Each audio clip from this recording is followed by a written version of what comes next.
I just let a non-military service member assume my VA loan. Am I on the hook if they foreclose? Yes, but not the way you think. So I want to make sure we're clear on this. And there's two things we got to discuss. Number one, it doesn't have to just be a non-civilian. It can also be a military service member that could not have entitlement. Those things have happened. I've seen it where the military service member had all their entitlement used up, so they couldn't, access it to assume your loan, and then you left it with the home. If that veteran forecloses on your home, then while no, you're not going to have credit dings, you're not going to have a foreclosure on your record.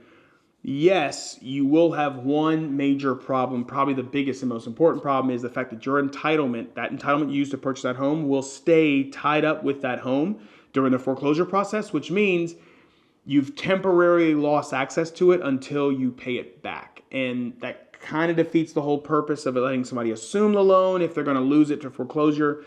I can tell you I've almost had this happen once, and we were able to navigate a very unique situation, a very unique deal to save the home and save the veteran.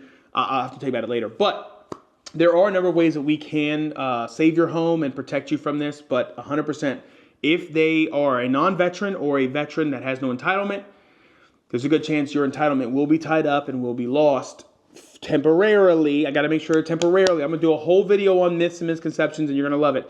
But temporarily, it could be lost if that buyer ends up foreclosing on that home, and that would be terrible. So let's make sure we stay in touch and that doesn't happen.